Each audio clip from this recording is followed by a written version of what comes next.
ባለፉት 8 የለውጥ ዓመታት የኢትዮጵያ የዲፕሎማሲ ጉዞ ብሔራዊ ጥቅምን ማስከበር በሚል ጽኑ መርህ ላይ ተገንብቶ አገሪቱን ከተጽዕኖና ከስጋት ቀጠና በማውጣት የኃይል ሚዛን ወደ መሆን አሸጋግሯታል።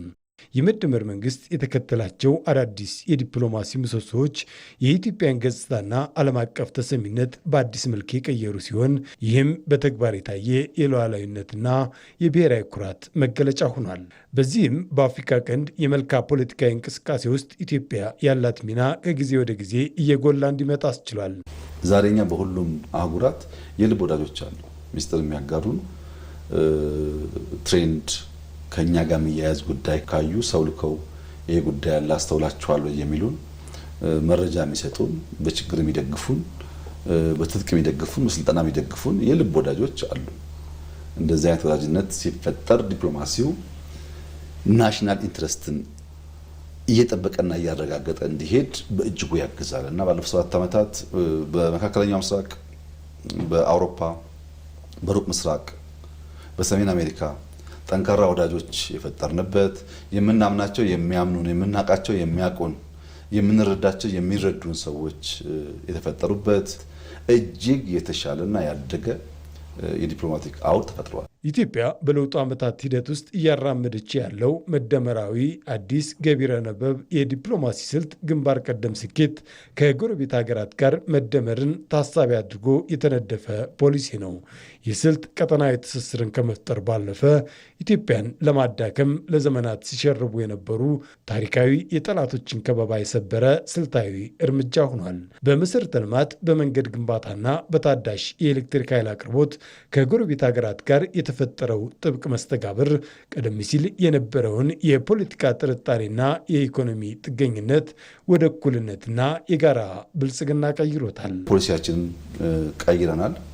ጎረቤት ላይ የሚያተኩር የንግድ ስርዓት የሚያሰፋ ወዳጅ የሚያበራክት እንዲሆን አርገን ለመስራት አክቲቭ መሆን አለብን።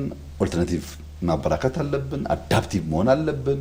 አጀንዳ ክሪኤት ማድረግ አለብን። ዲፕሎማሲያችን አሰርቲቭ መሆን አለበት። ቦልድ መሆን አለበት። የለየ ወዳጅን ሌላ የለየ መሆን አለበት ብለን ነው የጀመርነው። በዚህ ነው እንግዲህ በርከት ያሉ ስትራቴጂክ አጋር ኦል ዌዘር የሚባል ወዳጆች በንግግር ብቻ ሳይሆን በፍርርም ደረጃ የደረሱ በብዙ መድረኮች ለሸምጋይነት የምንፈለግ ሆነናል። ከምዕራቡ ዓለም እስከ ምስራቁ ዓለም ያሉ በብዙ ደርዘን የሚቆጠሩ ተጽዕኖ ፈጣሪ የሀገራትና የተቋማት መሪዎች መዳረሻቸውን አዲስ አበባ ማድረጋቸው የሀገሪቱ የውጭ ግንኙነት ፖሊሲ ገቢረ ነበብነት ወደ ፍሬያማነት እንዲጎመራ አድርጎታል። ባለፉት 7 ዓመት ውስጥ ኢትዮጵያ ያራመደችው ፎሬን ፖሊሲ ፕራግማቲክ ነው።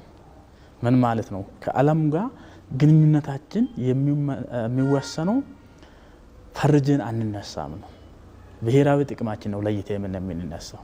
አዲስ አበባ የኮሪደር ልማት የምንለው በቀላሉ ያየ ነው፣ ግን ለኢትዮጵያ የዲፕሎማሲ ስበት ማዕከል እንድትሆን ተጨማሪ ውበት ተጨማሪ ኢንፍራስትራክቸር ነው። ከምዕራቡ እስከ ምስራቁ ዓለም ያሉ በብዙ ደርዘን የሚቆጠሩ ተጽዕኖ ፈጣሪ የሀገራትና ተቋማት መሪዎች መዳረሻቸውን አዲስ አበባ ማድረጋቸው የሀገሪቱ የውጭ ግንኙነት ፖሊሲ ገቢረ ነበብነት ወደ ፍሬያማነት እንዲጎመራ አድርጎታል።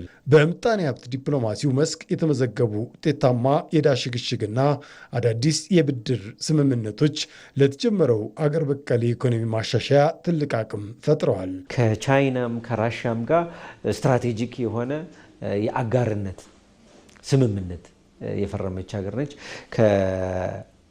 ከምዕራባውያን ሀገራት ጋር በአገር በቀል ኢኮኖሚውም በሁለትዮሽ የብድርና እርዳታ ስምምነቶች በከፍተኛ ሁኔታ